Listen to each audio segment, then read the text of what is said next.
Jésus t'invite à te mettre à son école, car il est doux et humble de cœur. Au nom du Père et du Fils et du Saint-Esprit. Amen. Shalom bien-aimés frères et sœurs dans le Seigneur. Nous sommes aujourd'hui le mercredi 29 avril 2020 et nous méditons l'Évangile selon saint Matthieu, chapitre 11, versets 25 à 30. Nous allons à l'école, nous sommes allés à l'école pour apprendre. Le Rédempteur, le Christ Jésus, celui par qui tout fut créé, te propose aujourd'hui d'apprendre de lui. Quelle bonne nouvelle! Il est ton enseignant. Il se fait enseignant pour t'apprendre le chemin de la vie, autrement dit le chemin du vrai bonheur. Qui n'aspire pas au bonheur? Qui ne souhaite pas être heureux? Peux-tu avoir meilleur enseignant que ton Créateur? Lui seul détient les mystères de la création. Il sait comment l'eau se forme dans le sein de la femme enceinte. Il fait suspendre les astres dans le ciel. Il connaît les limites de l'horizon. Il les a fixées. Il sait tout. Comme élève, je serais bien entendu extrêmement heureux d'avoir l'enseignant par excellence, c'est-à-dire mon Créateur, comme enseignant. Mais la question à se poser est la suivante. Suis-je prêt à apprendre, à me mettre à l'école de Jésus? Le Maître t'invite à venir à lui. Il dit, venez à moi, vous tous qui peinez, qui ployez sous le fardeau. Le Maître t'invite, mais en réalité, c'est lui qui prend l'initiative de venir à toi. Parce qu'il se tient à la porte de ton cœur et frappe. C'est de ton cœur qu'il s'agit. C'est ton cœur qu'il s'agit d'enseigner. C'est dans ce cœur qu'il veut insuffler ses enseignements.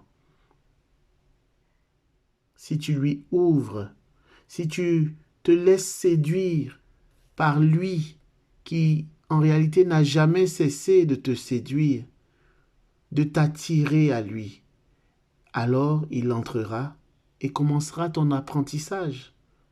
Marie de Béthanie, sœur de Lazare, l'avait compris.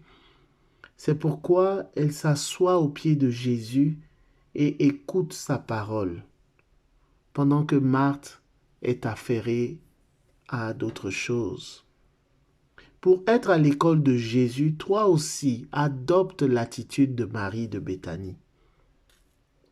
Pour être à son école, il te faut mettre du temps à part, t'asseoir à ses pieds et l'écouter.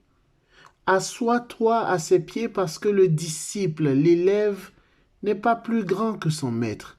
Reconnais en lui le maître et toi, conduis-toi comme celui qui a besoin du maître dans une attitude humble. Prends la position de l'élève. Personnellement, je m'assois à ma table de travail lorsque le Seigneur m'en donne la grâce. D'abord, je l'implore d'ouvrir mes yeux à l'intelligence des Écritures. Puis, je lis et relis les Écritures ou le passage du jour. Ensuite, je lis les commentaires bibliques correspondants. À ce moment, l'Esprit Saint m'insuffle des motions, des pensées. Je rédige mes réflexions guidées par l'Esprit Saint. Enfin, je termine ma session, ma classe d'études en remerciant Dieu et surtout en lui demandant de toucher les cœurs de ceux qui écouteront ma réflexion. Cette sorte de scolarité est facile à suivre car Jésus lui-même, peu à peu, augmentera en toi le goût de la méditation de sa parole, le goût de la prière, le goût de l'amour de Dieu. Que la paix du Seigneur soit avec toi, au nom du Père et du Fils et du Saint-Esprit. Allons à l'école de Jésus.